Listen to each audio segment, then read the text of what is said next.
Hey folks, Dustin Zarni here. Welcome to Commissioner in a Car. Today is Sunday, November 23rd, 2025. I am the Democratic Elections Commissioner for Onondaga County, and this is my weekly check-in. I guess is the way I'm formatting it now. Looking back at what we've accomplished at the Board of Elections this last week, what we have going forward. I also do a little special topic each week now. This is kind of the format I'm starting to land on as I've reevaluated things over the last year about exactly what I want to do with my social media content and my podcast here. So this week, we're going to be talking about what does voter history tell us about 2025. And we're going to get into that in a second. But first, let's look back at the week at the Board of Elections. What was going on at the board this week? Well, as you know, since the November 4th, 2025 general election, we've been working diligently to wrap up the entire election and have it done. The week before, we November 11th we got our final vote by mail in, the regular vote by mail in. But this last week, we actually had the very last of all the vote by mail come in, because though November 11th was the standard absentees and early vote by mail had to be in by November 11th, yet postmarked by November 4th, the military voters actually had until Monday, this last Monday, to get their ballots in, and we had some cures that had until then. So that was done this last week, and those totals were added to our unofficial totals. And this is why it takes so long to certify, because we have these long deadlines to allow people. And now all of these votes that are cast, they're all cast by Election Day. But in the case of military voters, that mail may take some time to come from an overseas post or something like that. And in the case of cures, their ballots were received on time, but there was a problem with their ballot, like a signature missing or a signature mismatch, or they forgot to seal the envelope, that kind of stuff that would normally throw out a ballot in years past. But this cure stuff that has been going on for the last few years can extend the due date from when we send out a cure notice to when that cure notice is due back. So that has happened as well. So that was this week, and then we started our write-ins. We are now going through all of the ballots that need to be written in, or all of the write-ins that happen. At the bottom of each race, there's a write-in box, and to get done with certification, we have to go through all of those write-ins, assign them to names. Even if they had no chance of winning whatsoever, we will assign every vote to every valid name. Now, if it's a name like Mickey Mouse or 11 from Stranger Things or stuff like that, these are some weird things that I've seen out there. Those will not be counted. Those are fictional characters. They do not get a vote. It has to be a real person. So those write-ins are happening. And the biggest thing that affected was the two races that are in close contests: the Onondaga Town Council and the Solvay Third Ward Trustee, because occasionally, and it didn't happen with either of these races, but we had to go through them and find out. Occasionally, somebody will write in a name on a write-in line that is the same name that they filled in the bubble above. And in the past, that was counted as an overvote. And the machine, when it reads the ballot, counts it as an overvote, because it's voting in two different places. The machine can't tell who they wrote in for it, only that a write-in happened. So that happens on occasion, where somebody fills in the bubble above and also writes the person's name in, or only writes the person's name in, and we have to assign those votes to the actual candidates. There's a court case about that, and that's why we have to do that. I think it's rightful. We know what the voters' intent was there, and we do that for every race, but especially the close contests. It's important. The other thing that we did was we finished up ruling on and processing the affidavit ballots. Now, we scanned all those in earlier in the week. The week before was most of the scanning was done, but we did a little bit of scanning on Monday as well, as it fell over, because it took us all week the week before to rule on it. So this Monday we started scanning in the affidavits, and then we also processed the registrations and did voter history. That allowed us to do two things. It allowed us to process voter history, but also voter enrollment data. That was the true enrollment for what the electorate looked like on election day. And that voter history, along with the voter enrollment data, it really gives us a really good, clear picture now that all the ballots have been counted. About 3,000 ballots that after election day still needed to be counted between vote by mail and affidavits. So now that that's all been done and the voter history has been set and the people have been moved around that had moved because of affidavits, we now get a really clear sense about what happened on election day. So we'll go into that right now. So I have my little handy dandy tablet here. And the reason I have it is because I want to show you something. On our website, I'm going to go over some of the data, but on our website, on vote.net, you can get all this data. We upload a lot of our data in readable formats. You just go to the elections info button here at the top of the website. This is on vote.net, and go to the election statistics page, and that brings up the election statistics page.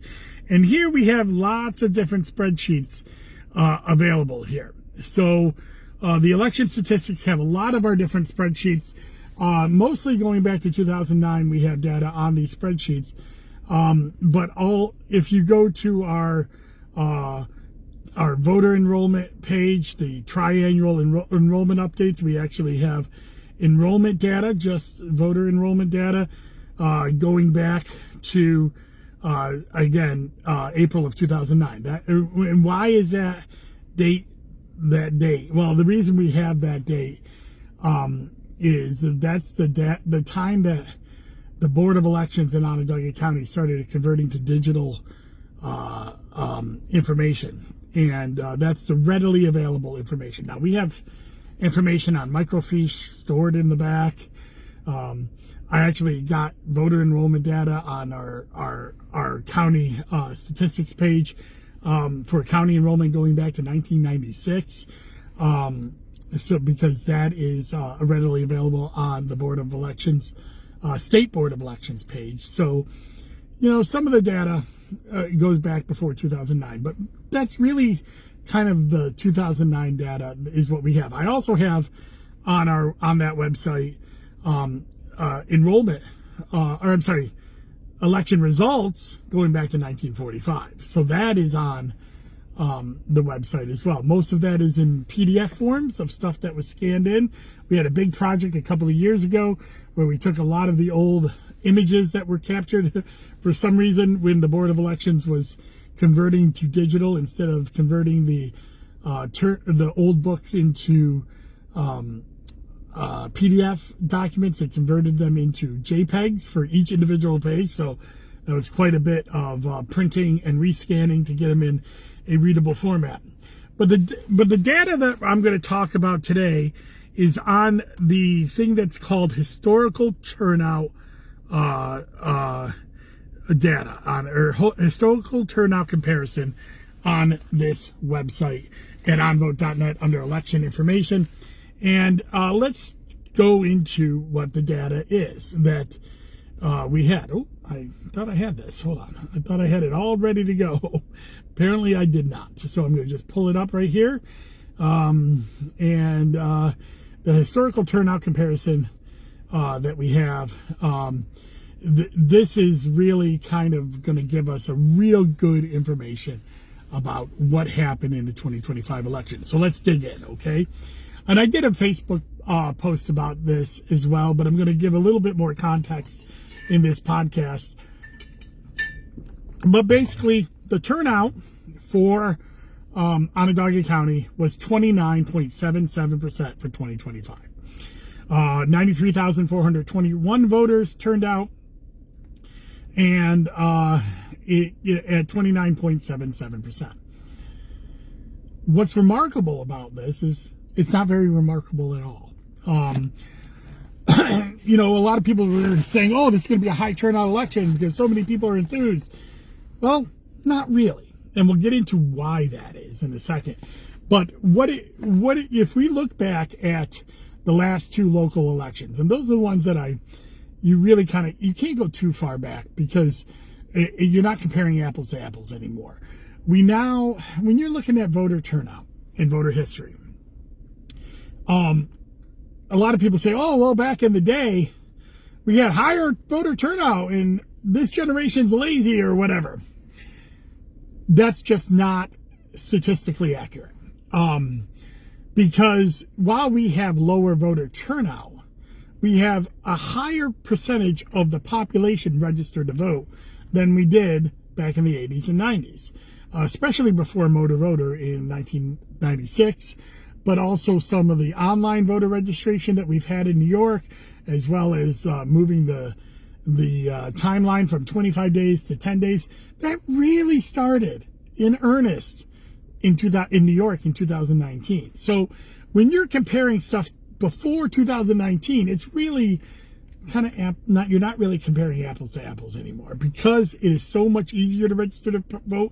In fact, from 2019 to 2025, even though our county has grown a little bit, but not grown a lot in terms of population, we have gone from, in 2018, we had 287,000 or 288,000 registered voters. We now have 314,000 registered voters. That's a large jump in a small time period in a county that is not growing in those large segments. So, that's what it's about 35,000. That's a 10% growth over 6 years, or over 10%, 20% growth over 6 years. That's not happening in terms of the population of Onondaga County.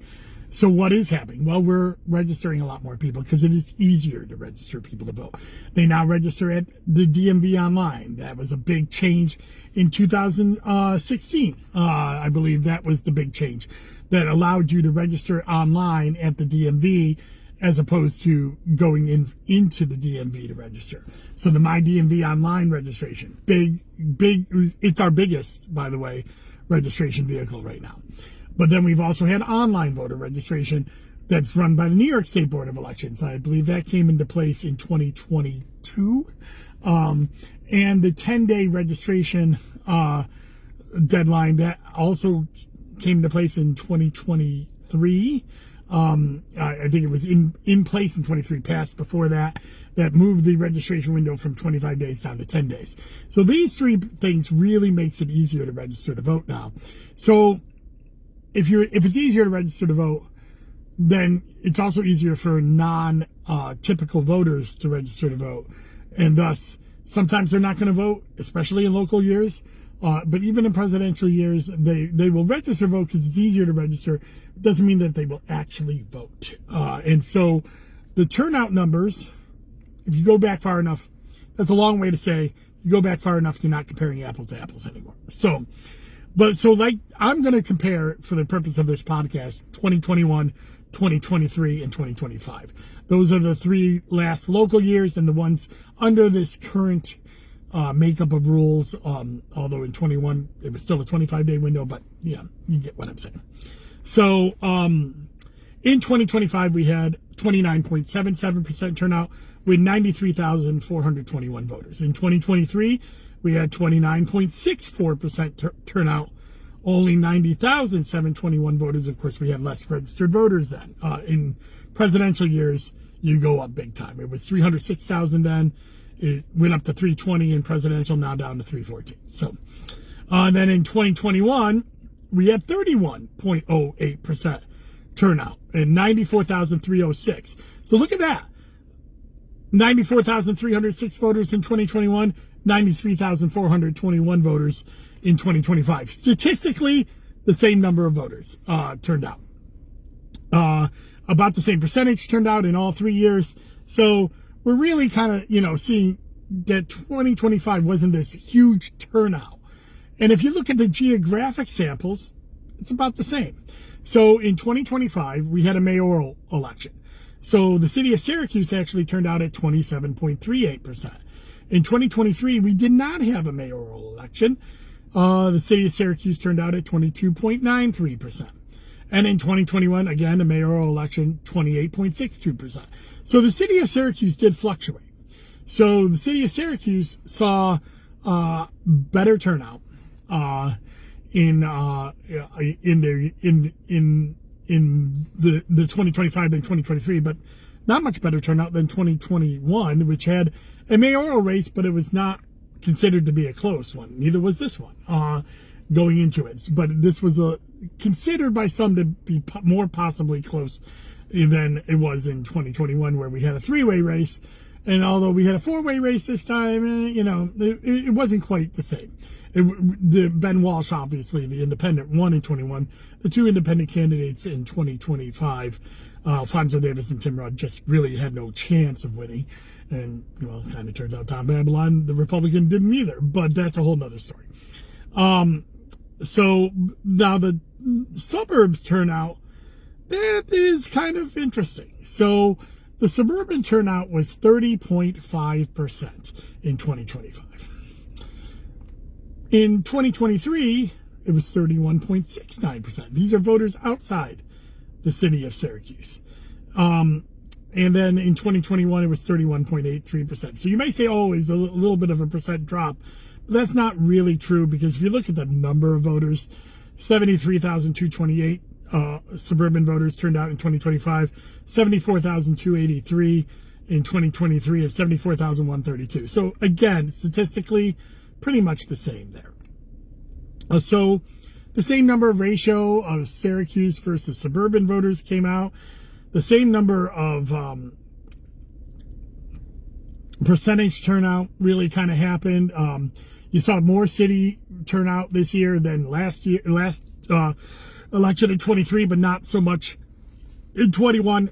So really, turnout really kind of shows that this was kind of a typical year, but not really. Because where you have to really look into things is the party turnout. Now, on the spreadsheet, I only have party turnout by year going back to 2019. And the reason for that is up until then, the way I was able to get the party turnout is through the Onondaga County Board of Elections annual reports. We do an annual report every year. And this is where a lot of my data came from, is all these annual reports. And we have annual reports going back to 2009 on our website. So again, there's that magic number. But up until 2018, for the general elections, the Onondaga County Board of Elections didn't record party turnout, like the number of Democrats that voted in a general election. It was just straight turnout in that annual report.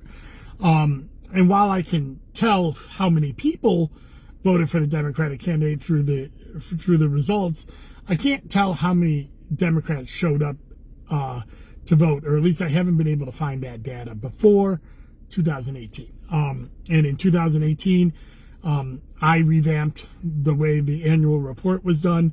I'd been at the board that time 5 years, and we had some issues with Onondaga County regarding our budget. And one of the things that I wanted to stress in our annual report was a lot more data, because the data is better. It shows everybody what we've done, what we can do, what we will do. So long story short about why we don't have party, a lot of long story shorts, this podcast, why we don't have party reports before 2019. So, but again, looking back at 2025, 2023, and 2021, Democratic turnout in 2021 was 31.94%. That means 37,278 Democrats turned out of 116,710. Now, the number of Democrats really haven't changed all that much since 2021. It was 116,710 in 21, 116,344 in 23, 116,353 in 25. Remarkably similar number of Democrats. But in 2021, 37,278 Democrats turned out to vote. In 2023, 36,635 Democrats turned out to vote. And that was 31.49%. So we went from 31.94% to 31.49%. In 2025, 41,413 Democrats turned out to vote. Again, we haven't had a major surge in Democratic enrollment. That really hasn't happened since 2020 because everything kind of plateaued since 2020. That's a 35.59% turnout rate. Now, 35 is not something that you want to write home about, but a 5% increase, 4 or 5% increase, that's pretty good. Actually, I guess it's like, about 4% increase from 23 and about a 3.5% increase from 2021. That's a pretty significant increase. But that's not the whole story.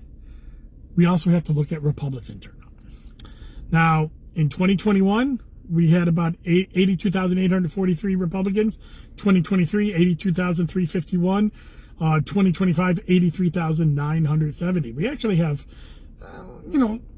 more Republicans registered now, and that's expected because, from 2020 to 2024, there was a Democratic presidency, and, during the presidency of the opposite party, the party enrollment tends to grow. So in 2021, 33,048 Republicans turned out. That was 39.89%. In 2023, 30,920 Republicans turned out. That was 37.55%. A little bit less, but not that much less. In 2025, 27,359 Republicans turned out. That's 32.59%. So if you look at 2021 and 20, we see a loss of about 7 percentage points of Republicans. So Democrats gained about 4 percentage points. Republicans lost about 7 percentage points. Republicans lost about 6,000 voters. Democrats gained about 4,000 or 5,000 voters. So that right there shows you what happened in 2025 is you see this enthused Democratic turnout, and a very unenthused Republican turnout. Now, going down, I do have conservatives and working families in here, but they're so small, it's not really worth going over the stats. But let's take a look at the non-enrolled. That's the unaffiliated is what we have on the spreadsheet, because that's how our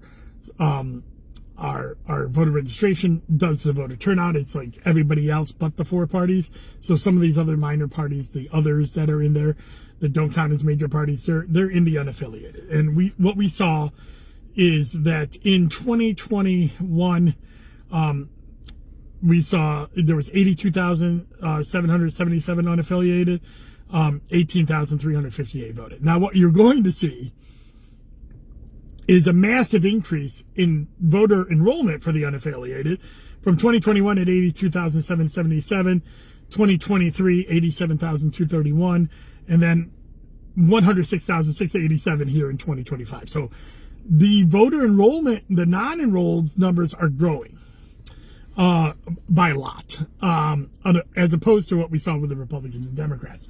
But and so their voter turnout actually turned out pretty big, but it's not much different than their percentage. So in 2021, we saw 18,358 unaffiliated voters. That's 22.18%. In 2023, 18,218. That's 20.88%. Statistically, about the same number of people, about the same number of percentage. In 2025, we saw 22,675 unaffiliated voters. That's 4,000 more than in 23 and in 21. But the percentage is, again, about the same because they've had such a large growth, 21.25%. And that's where the lazy voter, the non-typical voters, they tend to vote in or to register in the unaffiliated column. People who are Democrats and Republicans partisans tend to vote more than the unaffiliated. So seeing that the percentage is about the same, but a large number increase from 2023. And that large number increase, is probably what led to the Democratic victories that we saw in 2025 as opposed to 2023 and 21, because this larger group of non-enrolleds must have voted for the Democrats. Statistically, that's what we're looking at. We don't know how people voted. We don't have exit polls, but that's likely what happened here. So that's what voter history kind of tells us about this type of election. So it's I think it's pretty interesting. It's kind of what we thought going out of election night, was that Democrats turned out at a higher rate than Republicans. Which is surprising in and of itself. Usually Democrats are lower than Republicans. I don't know another year that Democrats have turned out at a higher rate than Republicans. In my time of tracking this, again, 2019. So in the last 6 years, that's never happened before. But anecdotally, it's never really happened before either. So that is what voter history tells us. Now, next week, once we certify, I'm going to start doing my weekly wonks again. I won't do it weekly, but it'll happen. And I'll do the post-election analysis. I usually do a 2-part post-election analysis, one on alternative voting, early voting, and absentees, and then one on the actual election day and overall turnout. A lot of what I've discussed today will be in those weekly wonks, so I'll touch on them a little bit in the podcast, but those will start running in December once we're certified. I wait till we certify, so I have all available data, but I might do a quick post next week about how people voted. So I won't get to a weekly wonk, but I want to show how people voted, because we have some interesting data available of how people and how the parties voted in 2025. And what I mean by that is early voting, vote by mail, affidavits, all of that. So that's going to be interesting to track. And then of course we got certification, which will have all the write-ins in there. That's what's coming up this next week for the Board of Elections, and then of course the week after, starting December 1st, we'll do the hearing counts for the close contests as well. So that's what's coming up with the board and what's coming up with me. Thank you very much for tuning in. I do like doing these on Sundays. I'm going to continue to do that. I think this is going to be my schedule now going forward into 2026, is on Sundays I will do the commissioner card. It's kind of a look back and a look ahead, and maybe do an interesting data topic in here as opposed to a full weekly wonk, although I will do some full weekly wonks as well. Go to onvote.net to get all the data that I just talked about today. Go to dustinzarny.com to follow along and subscribe, and you'll get an email notification whenever I do a content or news update or content update. And then finally, you can follow this along on any of my social medias as well. So thank you very much. Enjoy your Sunday. No Bills today. They unfortunately lost on Thursday, but hey, there's a Celtics game today, so that's my other love. Sorry, New York Knicks fans. I know. Listen, I'm not going to make any bones about it. Grew up with Larry Bird in 1979. I've stuck with them ever since. So, but there's a Celtics game today, so that's why I'm wearing the Celtics here. All right. That's enough about me. All right. Thank you very much, and enjoy the rest of your day. Bye-bye.